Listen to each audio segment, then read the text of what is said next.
bienvenue sur encore une page! Cette semaine, on se retrouve pour un book haul! Donc, un book haul spécial Noël. Si vous n'êtes pas familière avec les book hauls, le principe, c'est de parler de nos derniers achats livresques. Et comme c'est celui de Noël, ça inclut aussi des cadeaux. Donc, je vais juste faire un petit disclaimer. C'est pas pour me vanter des cadeaux que j'ai reçus ou de mes achats. Là. Je sais que c'est pas la façon la plus écologique de consommer la littérature, là, d'acheter des livres. Et je sais aussi que c'est pas tout le monde qui peut en acheter autant.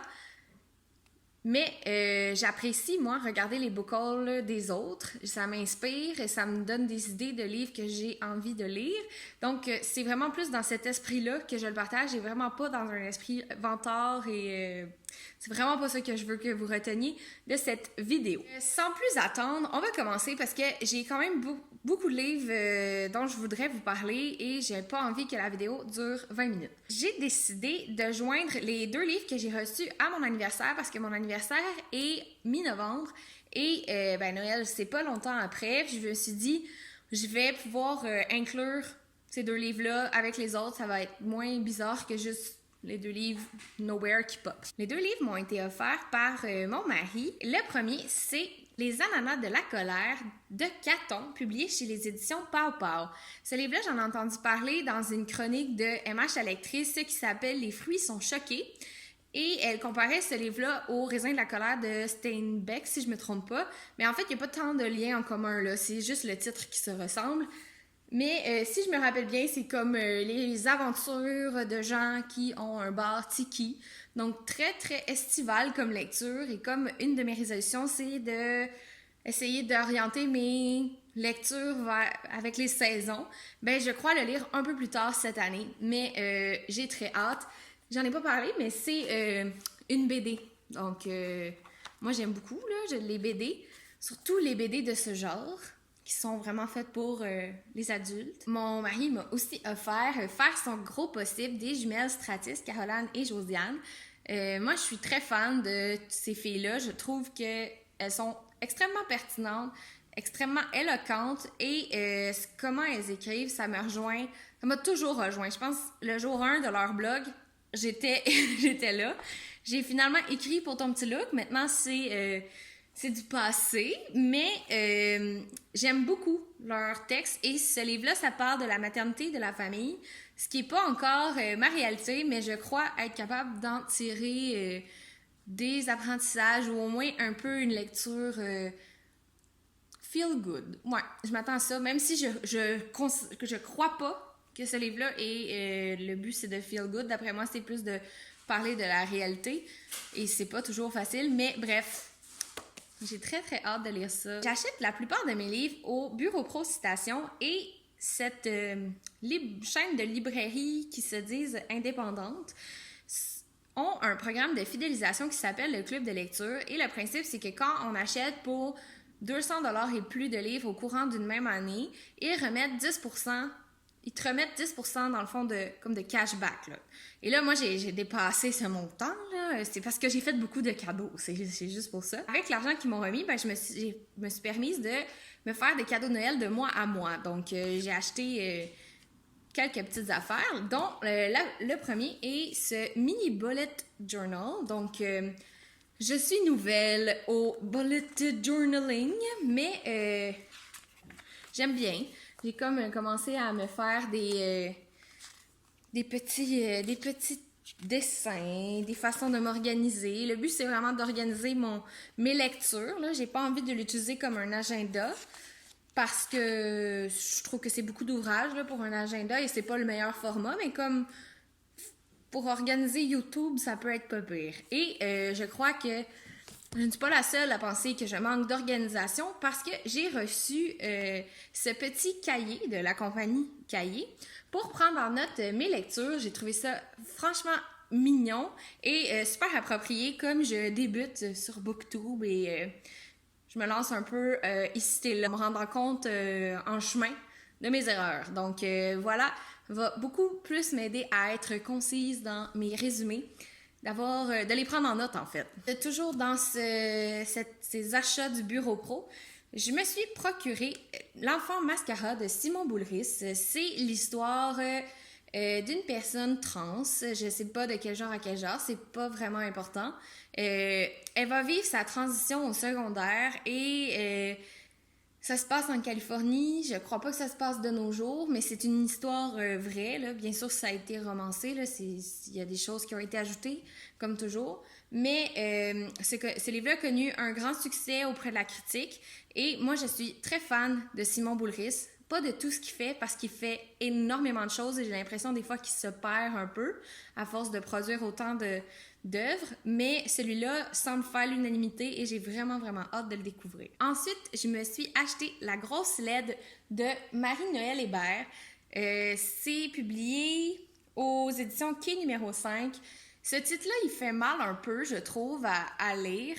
C'est son parcours avec la grossophobie, qui est un sujet qui, je trouve, fait pas assez la une. Les gens s'en foutent un peu et se remettent très peu en question par rapport à leur rapport au gros corps, aux personnes grosses.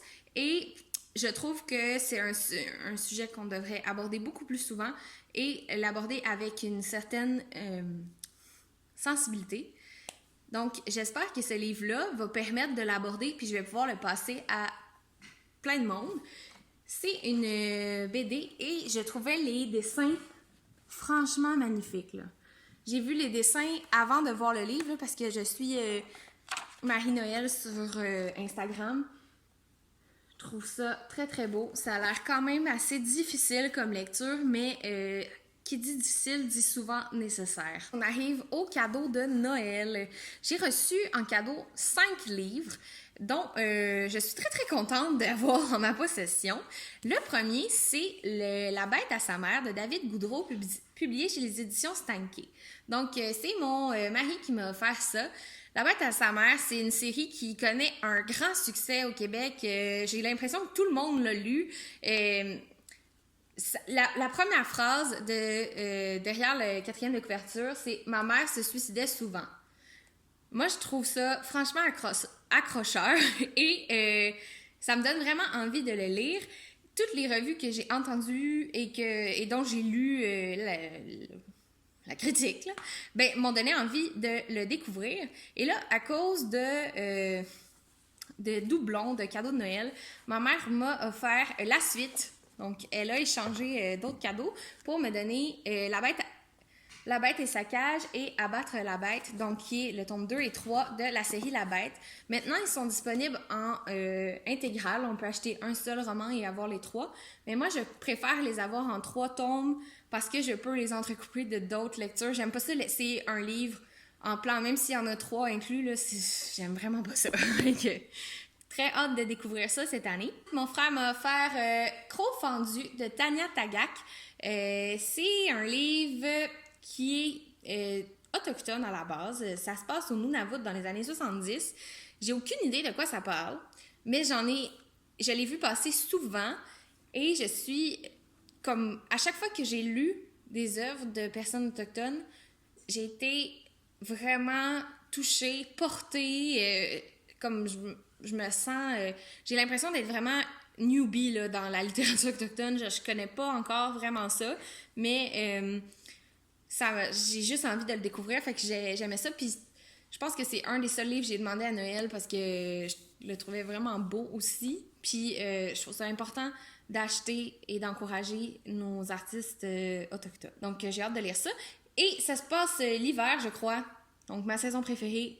Ma sœur Léa m'a offert Fille d'intérieur de Frankie Barnett, publié chez les éditions de ta mère. Elle m'a dit que c'est comme un recueil de nouvelles qui fait un peu l'ode au cocooning. Donc, je veux pas faire plus moi. Là. Je sais, des fois, les recueils de nouvelles, ça me parle moins parce que je trouve ça inégal. Mais là, comme c'est la même auteure, je me dis, il doit avoir au moins un fil conducteur, puis ça doit être... plus similaire d'une nouvelle à l'autre que quand c'est un collectif. J'ai vraiment hâte de découvrir ça. C'est vraiment une petite plaquette, là. Ça va se lire super vite, peut-être entre un de mes 2 tomes de la série de La Bête. Je me suis acheté 2 livres pour bien commencer l'année avec mes résolutions qui sont peu nombreuses cette année, ce qui me ressemble pas.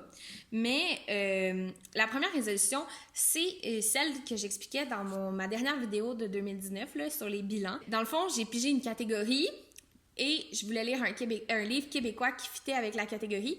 Et pour le mois de janvier, c'est LGBTQ que j'ai pigé. J'ai m'étais fait une liste avec plusieurs ouvrages d'auteurs et d'autrices LGBTQ+, ou du moins de livres qui abordaient des thématiques qui peuvent toucher ces communautés-là. Et celui que j'ai choisi d'acheter, c'est Chimie 501 de José De Angelis, publié chez les éditions du Parc en Face.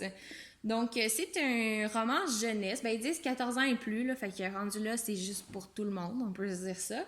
Et en gros, c'est 2 garçons en secondaire 5 qui vont tomber en amour. Fait qu'en plus, c'est pas juste... fait qu'en plus, c'est comme un roman d'amour, ce que je lis jamais. Mais lui, j'ai entendu beaucoup de bons commentaires. Et ce que je trouvais le fun, c'est qu'il y avait un code à l'arrière pour l'écouter sur Spotify. Donc, si jamais je suis un peu tannée de lire puis j'ai envie de plus écouter, je pourrais le faire avec ce livre-là. Une de mes résolutions pour 2020, c'est de cuisiner plus parce que j'ai l'impression que tout l'automne jusqu'en décembre, j'ai vraiment pas eu le temps de prendre le temps de cuisiner. J'étais vraiment occupée, j'avais pas beaucoup de soirées toute seule chez moi. Ça a beaucoup... ça a affecté un peu la qualité de ce que je mangeais. Hein?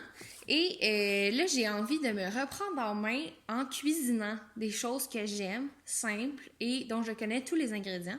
Et là, j'ai choisi le livre Souper rapide de Geneviève Ogleman. Donc, c'est la fille là, qui faisait cuisine futée, parents pressés. Je pense que c'est la première fois que je le dis comme il faut de toute ma vie. Et moi, ça, c'est une émission que j'aimais beaucoup. Je sais qu'ils ont publié des livres de recettes après ça, mais c'est le premier que j'achète dont elle est l'autrice. C'est un livre super simple. Il y a beaucoup de recettes végé, ce qui me plaît. Je suis pas végétarienne, mais j'essaie de manger moins souvent de la viande, voire pas de viande. Donc, c'est le fun d'avoir des recettes comme ça. Et tout est super simple et avec des aliments accessibles. Donc, ça me parle vraiment.